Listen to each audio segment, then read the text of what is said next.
ఏదో ఒక పాప ఫలితం ఏదో మనకి రావాల్సింది ఉన్నా సరే అది చాలా తగ్గిస్తారు. తగ్గించడమే కాదు, యాక్చువల్గా ఏమవుతుంది అక్కడ కష్టము నష్టం అనేది లేకపోతే సుఖం అనేది మన మనసు ఎంత కనెక్ట్ అవుతుందో దాన్ని బట్టి అది మనని ప్రభావితం చేస్తుంది.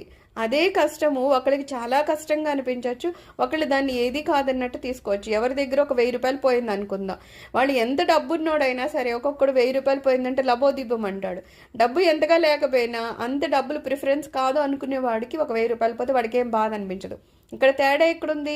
1000 రూపాయలది ఇద్దరిది పోయింది, కానీ తేడా ఎక్కడుందంటే ఆలోచన లేకపోతే ఆ మనసు ఏ రకంగా కనెక్ట్ అవుతుందో, ఏ రకంగా ప్రభావితం అవుతుందో దాన్ని బట్టి ఉంటుంది. అలాగా మనకేదో పాప ఫలితము రావాలి, వచ్చినా సరే ఏదో కాలికే దెబ్బ తగిలింది అనుకుందాం, ఇద్దరికి దెబ్బ తగిలితే ఒకడికి ఆ నొప్పి ఎక్కువ బాధ పెడుతుంది, స్వామివారిని నమ్ముకున్న వాడికి బాధ ఎక్కువ అనిపించద్ది. దెబ్బ